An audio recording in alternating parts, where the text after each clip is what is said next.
Bon, je m'appelle Aurélien, donc je vais vous présenter l'étude des trajectoires des systèmes différentiels linéaires de la forme y' égale AY avec A, une matrice appartenant à M2 de R.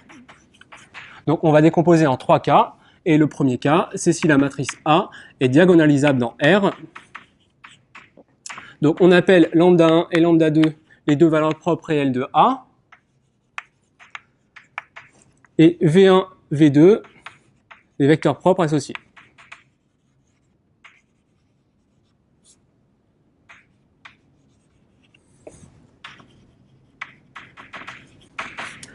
Donc, on prend Y, une solution du système, et on sait qu'il existe deux constantes réelles, C1 et C2, telles que, pour tout t dans R, Y de t soit égal à C1 exponentielle lambda 1 t V1 plus C2 exponentielle lambda de t V2. Donc on va étudier maintenant ces trajectoires suivant les signes de lambda 1 et lambda 2. Donc on commence par supposer lambda 2 strictement supérieur à lambda 1, strictement positif. Donc les deux valeurs propres positives. Donc ici, on détermine les limites des exponentielles. Donc exponentielle lambda it tend vers plus l'infini en plus l'infini, puisque lambda est positif, et vers 0 en moins l'infini. Si on étudie le quotient exponentiel lambda 2t sur exponentielle lambda 1t, ça tend vers plus l'infini en plus l'infini et vers 0 en moins l'infini. Du coup, on va se placer dans la base UV, V1, V2, la base de vecteurs propres, et on va étudier les trajectoires, enfin on va tracer les trajectoires. Donc je prends ici C1 et C2 strictement positifs, les composantes sur V1 et V2 étant strictement croissantes, et au vu des limites que l'on a calculées ici, on va avoir une trajectoire qui va être tangente au vecteur V1, donc qui va partir de l'origine, qui va être tangente au vecteur V1, et qui va avoir pour direction, pour branche hyperbolique, l'axe dirigé par V2. Donc on a cette trajectoire-là. Maintenant, si on change le signe de C1 et C2, on peut avoir des trajectoires comme celle-ci, comme celle-là, ou encore comme celle-là, si C1 est positif et C2 est négatif. Et dans le cas où C1 et C2 valent 0, par exemple, si C2 est égal à 0 et C1 est positif, on a une demi-droite qui part de l'origine et dirigée dans le sens de V1. Donc de l'autre côté, si C1 est négatif, on aura une demi-droite qui part de l'origine dirigée selon l'opposé de V1, et puis pareil, si C1 égale 0. Maintenant, on peut regarder ce qui se passe si les deux valeurs propres sont négatives. Donc on suppose lambda 2 strictement plus petit que lambda 1, strictement négatif, et on obtient en fait les mêmes trajectoires qui vont être parcourues dans le sens contraire de ce que l'on a vu jusqu'à présent. Donc, ici, en fait, on a ce qu'on appelle un nœud propre. Donc l'origine du repère, c'est un nœud propre et qui est instable si lambda est positif, donc ce que j'ai fait en blanc sur le graphique, et qui est stable si lambda est négatif. Donc voilà pour le premier cas. Deuxième cas, on considère des valeurs propres de signes opposés. Donc lambda 2 négatif et lambda 1 positif. Donc on obtient des trajectoires, donc on se place toujours dans la base V1, V2, et on obtient des trajectoires qui vont être un peu un mélange de ce qui est en rouge et en blanc.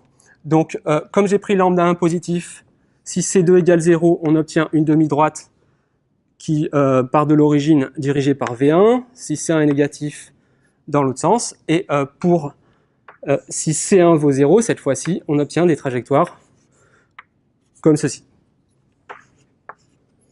Donc maintenant, si on trace les trajectoires, on va obtenir des courbes qui vont être comme ceci, qui sont en fait des courbes de fonction puissance avec une puissance négative et qui vont être parcourues dans ce sens-là. Donc là aussi, on a des courbes de fonction puissance. Donc ici, on a ce qu'on appelle l'origine. C'est un point col ou point sel.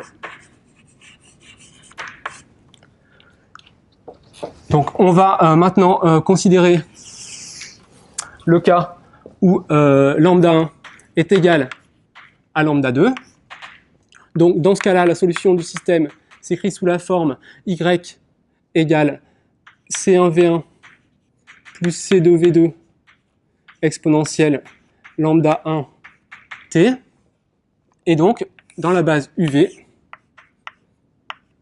V1, V2, on aura des trajectoires qui vont être des demi-droites, qui vont partir de l'origine et qui vont être dirigées par le vecteur C1V1 plus C2V2. Donc dans le cas où lambda 1 est positif, elle part bien de l'origine pour s'en éloigner. Et dans le cas où lambda 1 est négatif, elle se dirige vers l'origine. Donc on dit que ici on a une source, et ici, dans le cas où lambda est négatif, on a un puits.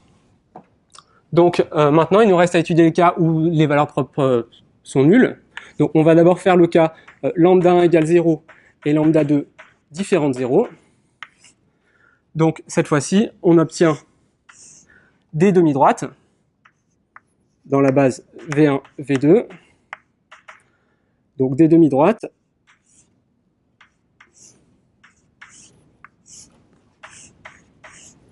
Donc si lambda 2 est positif, donc on s'éloigne de l'axe des abscisses ici. Et si lambda 2 est négatif, on obtient des demi-droites, mais cette fois-ci qui se dirigent vers l'axe. Donc ici, on dit qu'on a une crête. Et ici, une vallée. Dernier cas, si les deux valeurs propres sont nulles, lambda 1 égale lambda 2 égale 0, alors dans ce cas-là, on va avoir, les trajectoires vont être des points, qui vont être des points d'équilibre. Donc on obtient des points. En fait, il n'y a pas d'évolution. Donc point d'équilibre.